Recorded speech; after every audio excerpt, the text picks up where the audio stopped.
A lot of you guys ask me how I went from hating myself and hating my life to where I am now. So I decided to give you 4 tips that if you practice regularly, and by that I mean, you know when you do one sit-up and you're looking for your six-pack, where is it? It's not gonna happen, right? We need continual exercise to change physically, same with mentally and emotionally. So try this for a year. It will change your life. Money back guarantee. All right, I'm going to give you 100% of the $0 you're gonna spend trying this out for a year back if it doesn't work. So try it. Number 1, stop waiting.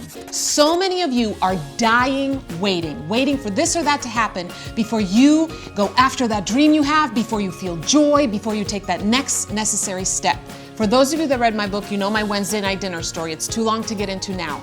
But my life drastically changed when I stopped dwelling on the long list of things I didn't have and couldn't do, and instead focused on that much shorter list, and it will always be shorter, of the things I could do with what I had, regardless of how small they may seem. And if the idea of getting proactive about your life makes you nervous and uncomfortable, awesome, because real change doesn't happen when we're comfortable. Number 2, stop being a bully. Now, I know a lot of you are getting defensive. I'm not a bully. You might not be bullying other people, but you are bullying yourself. Think about the way you talk to yourself. I made a video a few years ago where I invited a bunch of friends to come over and tell me things that they say to themselves, negative things about themselves. And they were very comfortable sharing those things with me. And then I pulled out a childhood picture of each of them and gave it to them and said, say those same negative things to this little girl. And you know what? They couldn't do it. So this is what I want you to do. Take a childhood photo of yourself and place it somewhere where you're gonna see it daily. And when you start bashing yourself, I want you to stop and try and say those same things to that photo. And it's gonna make you realize how much love and forgiveness and grace you deserve.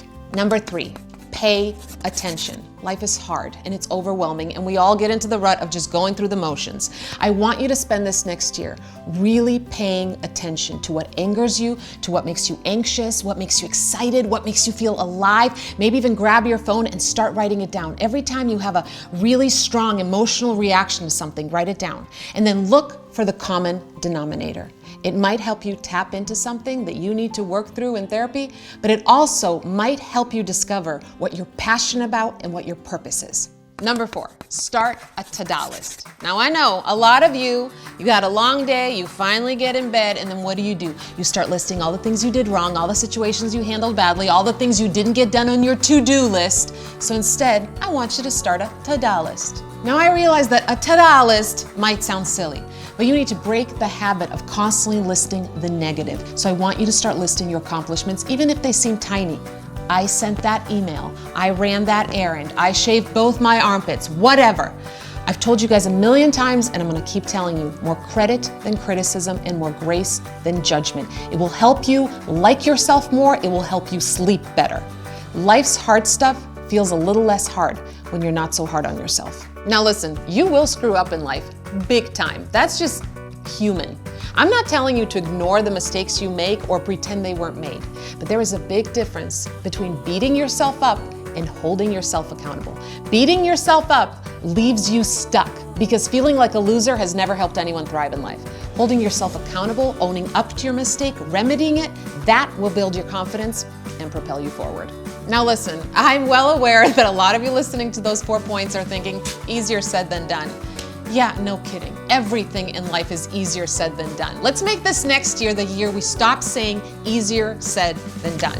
Listen, the more you tell yourself something is difficult, the more difficult it becomes. You don't need a constant reminder that things are difficult. You need a constant reminder that things are doable. So start telling yourself that. And next time you think, easier said than done, well, maybe that's a sign that you actually need to do that thing that doesn't seem easy.